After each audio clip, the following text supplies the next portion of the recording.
مولانا صاحب نے بولا ہے کہ ایک بوتل پانی کی لو، اس پر 3 دفعہ آیت الکرسی اور 1 دفعہ سورہ بقرہ پڑھ کر دم کر لو، اور پھر جب بھی وہ تمہارے سامنے آئے اس کو بھلا کر کسی بھی طرح گھر سے دور ملنے کا کہو۔ یاد رہے گھر سے دور، کیونکہ گھر میں وہ پوری طرح قابض ہے، مگر رات کے وقت ہی ہمت کرنی پڑے گی تجھے۔ پھر جب وہ وہاں آ جائے تب یہ پانی اس پر پھینک دینا، وہ ہمیشہ ہمیشہ کے لیے تمہارا پیچھا چھوڑ دے گا۔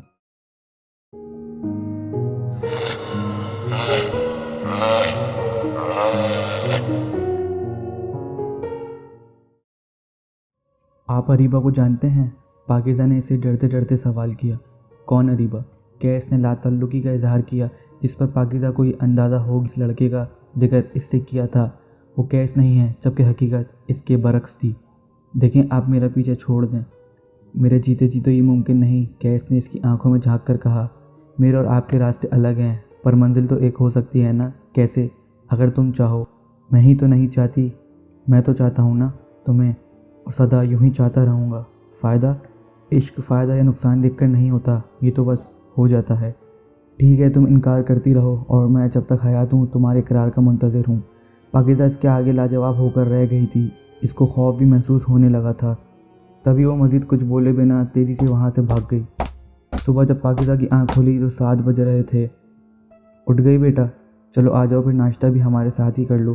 پاکیزہ کے بڑے چاچا بولے تھے۔ میز پر ناشتہ لگ چکا تھا، مجبوراً پاکیزہ کو وہاں بیٹھنا ہی پڑا، حالانکہ وہ جانتی تھی کہ ایسی خوف کی کیفیت میں ایک نوالا تک اس کے حلق سے نہ اترے گا۔ سب کچھ اتنا تیزی سے ہوتا چلا جا رہا تھا، اس کو سمجھ ہی نہ آ رہی تھی کہ وہ اس بارے میں کس سے بات کرے۔ اس کی چاچی تو کبھی بھی اس کا یقین نہ کرتی، اور چاچا سے وہ اتنا کھل کر بات نہیں کر سکتی تھی۔ اب جا کر لائبہ یا اریبہ بچی تھی جن سے وہ اپنی تھی۔ اس نے آج ہی ان سے بات کرنے کا فیصلہ کیا۔ چاچو، شام 5 بجے کی ٹکٹ کروا دی ہے، آپ لوگ ذرا دیر پہلے ہی گھر سے نکل جانا تاکہ ٹائم سے پہنچ سکیں۔ علی بولا۔ ٹکٹ؟ کیا آج ہم جا رہے ہیں؟ پاکیزہ نے سوال کیا۔ تم نہیں، ہم جا رہے ہیں، اس بار اریبہ بولی تھی۔ تم نہیں مطلب میں کیوں نہیں جا رہی؟ پاکیزہ حیران ہوئی۔ کیا ہوا بیٹا، ارادہ بدل لیا کیا؟ ابھی کل رات تک تو تم منع کر رہی تھی واپس جانے کے لیے کہ مجھے ابھی نہیں جانا۔ چاچو لوگ چلے جائیں، میں بعد میں آ جاؤں گی، علی کی والدہ مسکرا کر بولی۔ پہلے تو پاکیزہ کو سمجھ ہی نہ آئی کہ اس نے تو ایسا کہا ہی نہیں، مگر پھر اس کو ساری بات سمجھ میں آ گئی تھی کہ یہ کیا دھرا کیس کا ہے۔ اس نے یہ کھیل کھیلا تاکہ میں یہاں سے جا ہی نہ سکوں، مگر کیوں؟ پاکیزہ کے سامنے ایک ایسا سوال نشان کھڑا تھا جس کو وہ سمجھنے سے قاصر تھی۔ وہ پوری طرح بے چین ہو چکی تھی۔ آس پاس بیٹھے لوگ کیا بات کر رہے تھے اس کی بھی اسے کوئی خبر نہ رہی۔ وہ گہری سوچ میں ڈوبی تھی۔ چلے نا آپی، آپ یہاں بیٹھی کیا کر رہی ہیں؟ پھر تو سب چلے جائیں گے، آج ہے سب ساتھ کچھ ٹائم سپینڈ کر رہے ہیں۔ پاکیزہ اپنی ہی سوچ میں غرق تھی کہ صوفیہ نے اس کو بازو سے پکڑ کر جھنجھوڑ دیا تھا۔ صوفیہ اس کو اپنے ساتھ لیے گھر کی پچھلی طرف لے آئی تھی۔ وہاں پہلے سے ہی لائبہ، اریبہ، علی اور منہاج موجود تھے۔ سب آ گئے نا؟ ابھی میں بتاتی ہوں کہ کرنا کیا ہے۔ ہم کھیل رہے ہیں آنکھ مچولی۔ ٹھیک ہے، مگر سب سے پہلے آنکھ پر پٹی کون باندھے گا؟ علی کی نظر مسلسل پاکیزہ پر ہی لگی ہوئی تھی۔ پاکیزہ پکڑے گی پہلے سب کو، لائبہ نے کہا۔ ہاں ٹھیک ہے، صوفیہ بولی، اور اپنے ہاتھ میں موجود دوپٹہ پاکیزہ کی آنکھوں پر مضبوطی سے باندھ دیا اور اب اس کو چکر دے دیا، جس سے پاکیزہ کو خود بھی چکر آئے۔ کھیل شروع ہو گیا تھا، اور کافی دیر گزر جانے کے بعد بھی پاکیزہ کے ہاتھ میں اب تک کوئی بھی نہ آیا تھا۔ وہ چلتے چلتے ذرا دور آ گئی اور نیچے پڑے ایک نوکدار پتھر سے ٹکرائی۔ وہ منہ کے بل گرنے کو ہی تھی کہ کسی نے اس کو اپنے مضبوط بہوں میں پکڑ کر گرنے سے بچا لیا۔ پکڑ لیا؟ کون ہے؟ پاکیزہ نے اس وجود کو پکڑ لیا اور کھیل میں حاصل ہو جانے والی جیت کی خوشی منانے لگی۔ اب اس نے جب اپنی آنکھوں پر سے پٹی ہٹائی تو سامنے کیس کو کھڑا دیکھ کر اس کی چیخ نکل گئی، جس کو اس نے اپنا کوئی کزن سمجھ کر پکڑ رکھا تھا۔ آنکھوں پر سے پٹی ہٹ جانے کے بعد اس کو یہ احساس ہوا تھا کہ وہ باغیچے سے ذرا دور آ گئی تھی۔ اس کی چیخ سن کر سب وہاں چلے آئے۔ کیا ہوا؟ لائبہ بولی۔ اب وہاں کیس موجود نہ تھا۔ پاکیزہ پر لرزہ طاری تھا، مگر اس نے بات بنا دی تھی۔ لاؤ مجھے پٹی باندھو، اب میں پکڑتا ہوں تم سب کو۔ ایک بار پھر کھیل شروع ہو گیا۔ اب مناج آنکھوں پر پٹی باندھے سب کو پکڑنے میں مصروف تھا، اور پاکیزہ کا دھیان نہ ہونے کی وجہ سے وہ بڑی جلدی ہی مناج کے ہاتھ آ گئی تھی۔ اچانک پڑنے کی وجہ سے پاکیزہ مناج کی پکڑ میں کچھ اس طرح تھی۔ مناج کے دونوں ہاتھ اس کے بازو پر تھے، مگر وہ نہیں جانتا تھا کہ وہاں موجود کوئی تھا جس کی آنکھیں یہ منظر دیکھ ہو رہی۔ وہ پاگل ہو جاتا تھا جب کوئی مرد پاکیزہ کو چھو بھی لیتا تھا۔ ایک زوردار جھٹکے سے مناج وہاں موجود دیوار سے جا ٹکرایا تھا۔ ضرب اتنی کاری تھی کہ اس کے ماتھے سے خون بہنے لگا۔ کوئی بھی سمجھ نہ پایا کہ آخر کھڑے کھڑے یہ اس کو ہوا کیا۔ مگر پاکیزہ کو سمجھ آ چکا تھا، بالکل علی کی طرح منہاج بھی بے ہوش ہو چکا تھا۔ پھر پانی وغیرہ ڈالنے کے بعد اس کو کہیں جا کر ہوش آیا۔ پچھلے دنوں میں ہونے والے یہ چند واقعات تمام گھر والوں کے لیے معمہ بن کر رہ گئے تھے۔ پاکیزہ اپنی بستر پہ لیٹی گہری نیند سو رہی تھی۔ رات کے کوئی 2:15 بجے کا وقت ہو رہا تھا۔ رات بہت سرد تھی، باہر جما دینے والی ٹھنڈی یخ ہواؤں کا راج تھا، جبکہ کمرہ خاصا گرم تھا۔ پاکیزہ کے کمرے کی تمام کھڑکیاں اور دروازے بند تھے۔ اس کو نیند میں ہی اپنے پیر پر کوئی حرکت محسوس ہوئی، جس وجہ سے اس کی نیند میں خلل پڑنے لگا۔ وہ کروٹ بدل کر لیٹ گئی، مگر وہ حرکت اب بھی مسلسل تھی۔ وہ گہری نیند میں تھی، پھر بھی اٹھ بیٹھی۔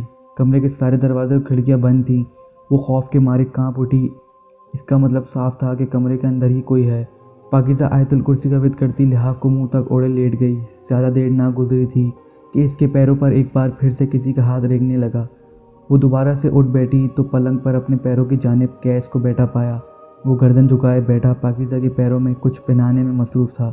پاکیزہ کی نظر اب اپنے پیروں پر گئی تو اس نے اپنے پیروں میں چاندی کی 2 بھاری پائل دیکھی جو بہت خوبصورت تھیں۔ پائل پہنانے کے بعد کیس نے باری باری کر کے اس کے دونوں پیروں کو چوما۔ اس کے ہونٹ کسی دہکتے ہوئے کوئلے کی طرح پاکیزہ کو اپنے پیر پر محسوس ہوئے۔ اس نے جلدی سے اپنے پیر سمیٹ لیے۔ کیس نے نگاہ اٹھا کے پاکیزہ کے چہرے کی طرف دیکھا۔ وہ کچھ دیر اسے یوں ہی تکتا رہا۔ کیسا لگا میرا تحفہ؟ وہ بولا، جبکہ پاکیزہ نے اس بات پہ اپنی گردن ہلائی۔ کیوں اتنی پریشان رہتی ہیں ہم سے اور ہماری محبت سے؟ مجھے نہیں چاہیے آپ کی یہ محبت، پاکیزہ بمشکل بولی تھی، جس پر وہ زور سے ہنسا۔ بس ابھی سے گھبرا گئی، ایک بار ہاں تو کرو، ساری عمر بہاؤں میں گزرے گی۔ کیس نے اس کے چہرے پر آتی ایک لٹ کو پیار سے پیچھے کرتے ہوئے کہا تو پاکیزہ نے خوف سے اپنے چہرے کو دونوں ہاتھوں میں چھپا لیا، اور ایسا کرنے پر کیس کی نظر اس کے ہاتھ پر لگی چوٹ پر پڑی۔ یہ کیا ہوا؟ کیسے لگی اور کب؟ اس نے بے چینی سے پاکیزہ کا ہاتھ پکڑ لیا تھا۔ کچھ بھی نہیں، وہ اپنا ہاتھ چھڑاتی بولی۔ ایسے کیسے کچھ بھی نہیں؟ یہ بولتا وہ پلنگ کے ساتھ پڑی دراز کو کھولنے لگا۔ اس کے چہرے پر فکرمندی کے آثار صاف دیکھے جا سکتے تھے۔ دراز میں سے مرہم نکالتا وہ اب اس مرہم کو پاکیزہ کے ہاتھوں پر موجود زخم پر لگانے لگا۔ دھیان کہاں ہوتا ہے تمہارا؟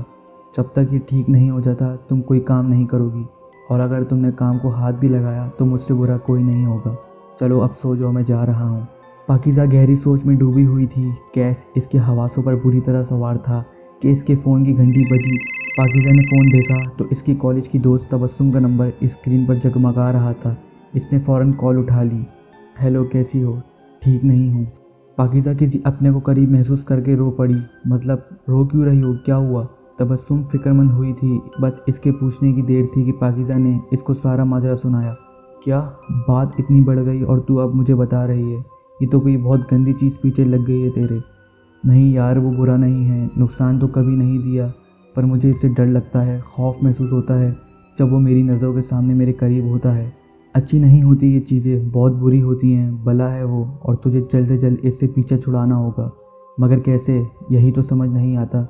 اچھا تو پریشان نہ ہو، میرے ابو کے ایک دوست مولانا صاحب ہیں، ان کو شاید کچھ علم ہو اس بارے میں، ان کو تیری یہ پرابلم بتا کر کوئی حل پوچھتی ہوں۔ ٹھیک ہے، جلدی پوچھ کے بتانا، اللہ حافظ۔ تبسم سے بات کرنے کے بعد وہ خود کو ذرا ہلکا محسوس کر رہی تھی۔ پاکیزہ شام کا کھانا بنانے کی غرض سے اٹھ کر باورچی خانے کی طرف بڑھ گئی۔ وہ چھری پکڑے سبزی بنانے میں مگن تھی کہ اس کو اپنے ہاتھ پر کسی کا ہاتھ محسوس ہوا تو وہ خوف سے اچھل گئی۔ وہ کیس تھا۔ اس نے پاکیزہ کو گھورتے ہوئے اس کے ہاتھ سے چھری لی۔ پاکیزہ کو یاد آ گیا کہ کیس نے اس کو کام کرنے سے سختی سے منع کیا تھا۔ اس کے ذہن میں طرح طرح کے سوال گردش کرنے لگے کہ نہ جانے اب کیس اس کے ساتھ کیا سلوک کرنے والا ہے، مگر اس کی امید کے برعکس وہ مسکرانے لگا تو پاکیزہ کی جان میں جان آئی۔ منع کیا تھا نا کہ کام مت کرنا، مگر تم کو شاید ہر وہ کام کرنا اچھا لگتا ہے جس سے مجھ کو تکلیف پہنچے۔ وہ خود ہی سبزی بنانے لگا تھا اور پاکیزہ ہکا بکا کھڑی سے دیکھ رہی تھی۔ چلو جاؤ، کمرے میں جا کر آرام کرو، وہ حق جتانے کے انداز سے بولا، مگر پاکیزہ کھڑی رہی۔ وہ پھر سے بولا تو پاکیزہ دوڑتی ہوئی اپنے کمرے میں جانے کی بجائے باغیچے میں آ گئی تھی۔ شام کا وقت تھا اور اس کھلی فضا میں پاکیزہ اپنی سانس بحال کرنے لگی تھی کہ کسی نے اس کے کندھے پر ہاتھ رکھا تو پاکیزہ نے چونک کر پیچھے دیکھا، مگر وہاں کیس نہیں بلکہ اس کی چاچی موجود تھیں۔ کیا ہوا بیٹا، اتنا کیوں ڈری ہوئی ہو؟ طبیعت تو ٹھیک ہے نا تمہاری؟ جی چاچی۔ اچھا، یہ تمہارا فون بج رہا تھا تو میں نے سوچا تمہیں دے آؤں۔ اچھا کیا آپ نے، میں اسی کال کے انتظار میں تھی۔ ویسے بیٹا اچھا کیا تم نے، سالن ابھی ہی بنا لیا اور برتن بھی دھو دیے۔ جب سے تم آئی ہو بہت سکون ہے، اللہ تمہیں خوش رکھے۔ وہ پیار سے اپنا ہاتھ پاکیزہ کے سر پر رکھتی ہوئی بولی اور اندر کو چل دی، اور پاکیزہ سوچنے لگی کہ اس نے تو سالن نہیں بنایا